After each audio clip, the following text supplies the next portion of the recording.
What's up, guys? Welcome into module 3.2, sources for macros. It's essentially going to be me telling you where you can get each one of your macros from in a healthy way. So as always, we were going to follow the 80-20 rule, but we want to make sure that we are getting those 80 from the right places. Sometimes we have misconceptions of what's healthy and what's not. So we're just going to go over it really quickly where you can get each one of these, and we'll go more in depth later, but I want to get you guys just started on where you can find these things. Okay, so let's get right into it. So obviously there's healthy versions, not all calories are made equal, not all macros are made equal either, okay? So you got healthy proteins and, somewhat unhealthy proteins. You got your healthy fats and your somewhat unhealthy ones. Same with carbs, okay? So as you can see here, it's pretty standard. Like on the top row, you're gonna pretty much realize that all these things are, commonly referred to as healthy. And on the bottom, most of these things are commonly referred to as unhealthy, and a lot of times people will trick themselves into saying like, oh, well, this has got a lot of protein in it, like the bottom of the protein there, those sausages, like it's got a lot of protein. Oh, well, it's also got a lot of, unhealthy fats and stuff like that, things we're going to want to stay away from to hit our macros correctly, okay? So let's start with protein, all right? One of the best sources here is obviously going to be chicken breast, and then you can do, a lean meat like flank steak. And guys, the section on protein later is going to be very long and very in-depth, so that's a really good thing for you guys to watch. But really quickly to go over it in week 3 here, I just wanted to give you guys some ideas of my favorites. So chicken breast, flank steak, lean cuts of beef in general. These lean cuts, are often skirt steak, top round, sirloin, stuff like that. And often you'll just see the macros on the back of the package by the weight. Usually it's around 4 ounces per serving. So just take note of that every time you see it. Also, shrimp is very underrated as a shellfish. It is crustacean, I guess, whatever you would call it. It's got one of the highest protein to fat contents, or highest proteins per 100 grams as well. Then you also have your tuna, which is a super high protein source, very little fat in there.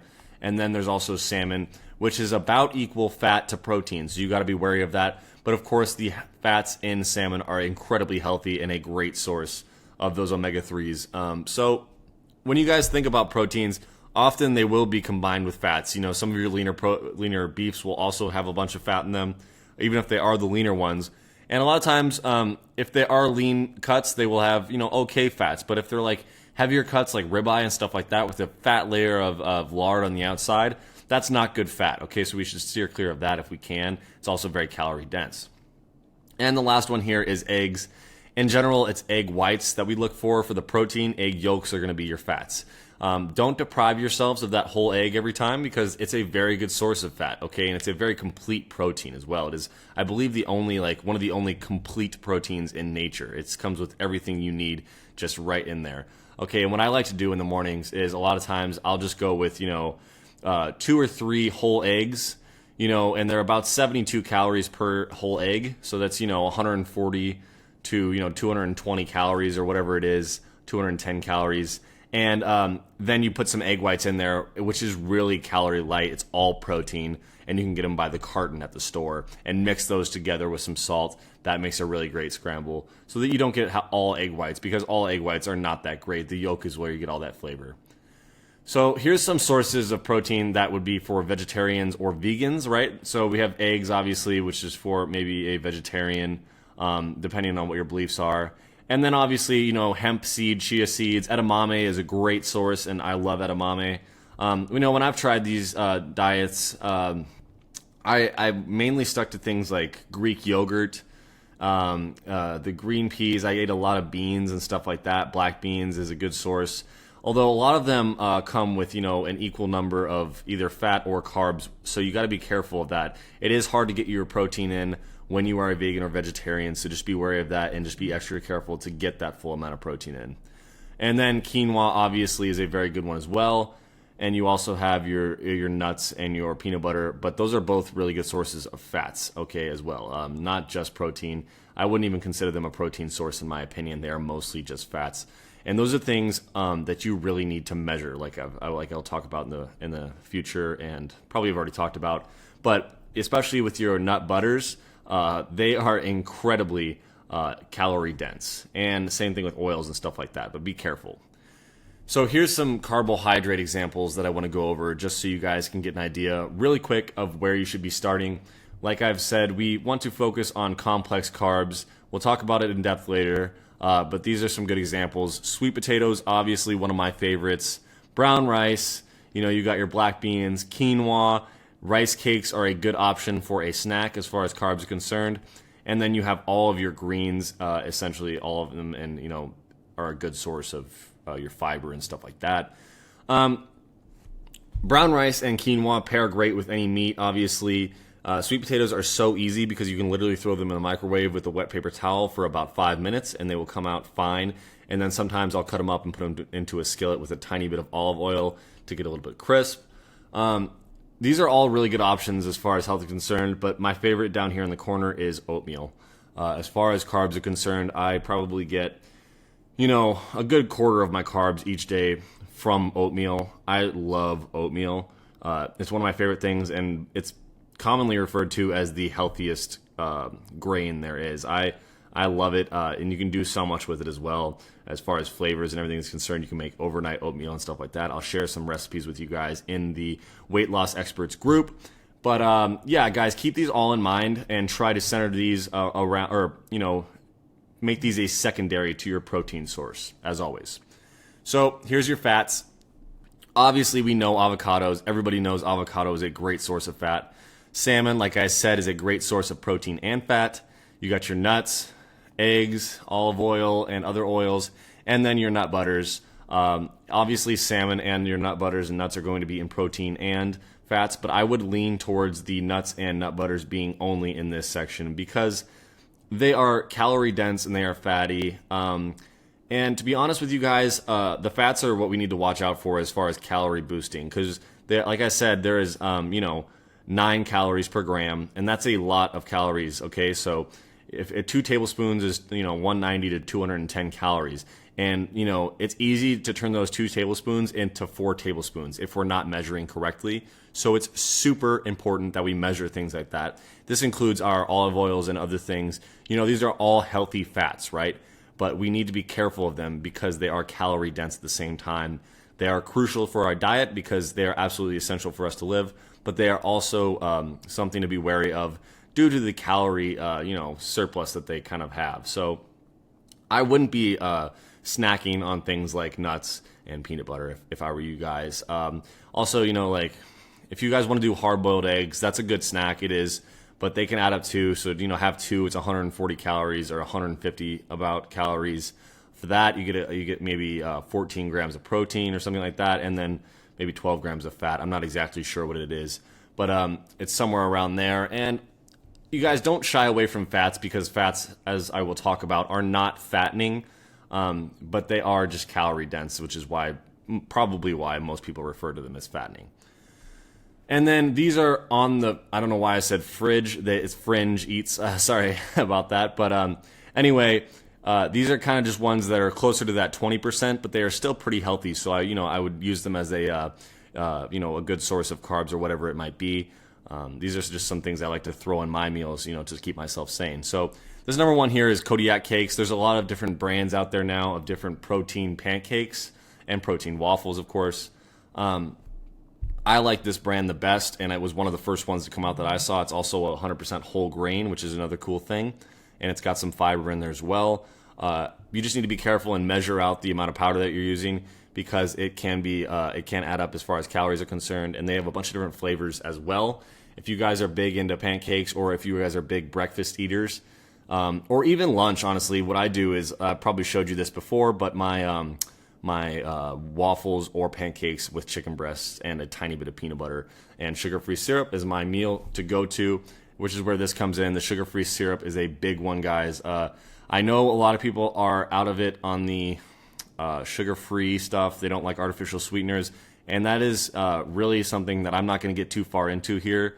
Maybe later I'll add a video about it, giving you my opinions. I've done whole reports on it in school because I found interested in so much. But for me, my quick opinion here is that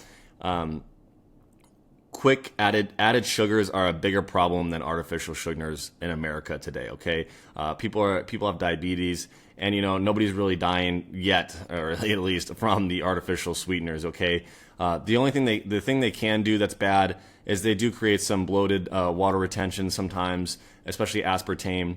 And also they can kind of take the sweetness out of our natural foods because they are so sweet, okay? So like I've said, we would like to steer towards stevia, and I'll talk about that too, but natural sweeteners as opposed to aspartame and things like that. Anyway, fruit is obviously a healthy food. The reason it is on the fringe eats, not fridge, fringe eats, is because it's got the sugars in it. So it's pretty much all sugar.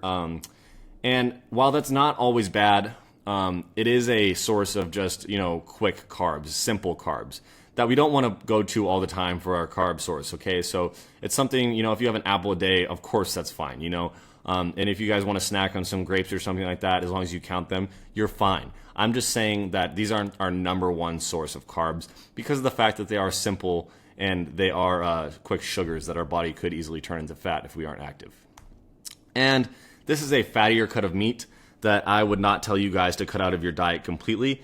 This is a ribeye, I believe, and obviously ribeyes are one of the most calorie-dense and fat-dense sources of beef, which is fine, but we want to steer clear of them as much as possible. If you guys have one once a week and you count it, don't worry about it. Even twice a week if you're counting it, that's okay, but they can really add up as far as fats and protein and calories in general are concerned. So be careful of just going over your calories on these and measure them carefully. It's also hard to get an accurate picture of calories because, each cut of meat is different as far as fat content and stuff like that. And when you get to this level of fatty meats, it's kind of difficult to tell the exact amount of calories. But I would never tell you guys to steer clear completely of any natural food, but do be careful and try to lean towards those leaner cuts, flank steak, skirt steak, top round, sirloin, stuff like that we talked about.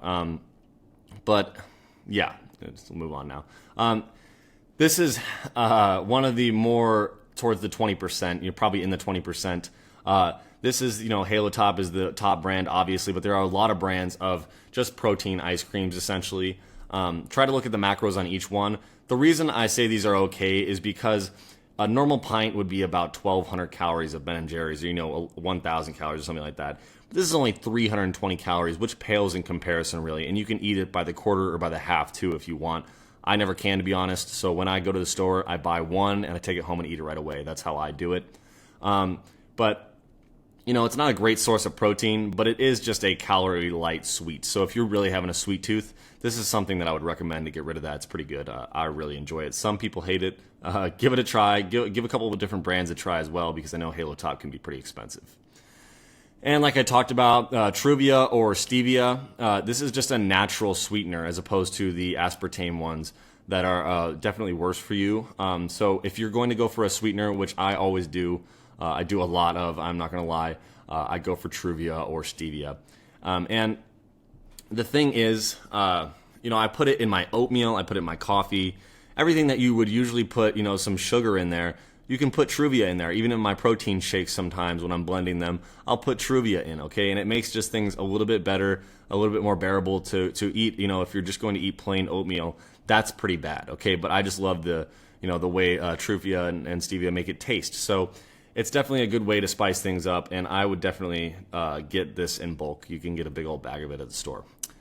And then this is obviously just your standard supplement whey protein. And the reason I put it in on the fringe eats is not on the fringe really, but it is just something we would want to use as a secondary source of protein, right? Because we want to get as many of our macros from whole foods as we can. But obviously it's hard, especially with our high protein intake. So I'm going to ask you guys, to use it once, maybe twice a day to get, equaled out with your ratios as far as protein to carbs to fat. And it is a good way to do that. So it's not on the fringe, but it is something we want to view as a secondary to our whole foods. And overall, just keep it up, guys. You guys are doing great. If you're this far in the course, you're killing it. And essentially, this is the last part of the front end of the course. It's an 8-week course, but this is a very front-end heavy course. Like I said, we had mindset, we had calories, now we have macros. These are all the heavy stuff that we have to get into. Next is going to come up with our, specifics on protein, stuff like that, carbs, fats, and then we'll get into working out and a bunch of other stuff that you guys are going to find useful, I promise. But anyway, just start hitting your numbers aggressively, okay? Get into a routine, enjoy your meals, work out, and just keep killing it, okay, guys? This is really important. I want you guys to be active in the group as well. It's a relatively new group right now, so I want you guys to post as much as possible. Post your ideas, and we're going to get this group to be one of your #1 resources for weight loss. And I can't wait for you guys to really start seeing your results and everything. So just keep killing it, guys. That's it for this one. I will see you guys in the next one.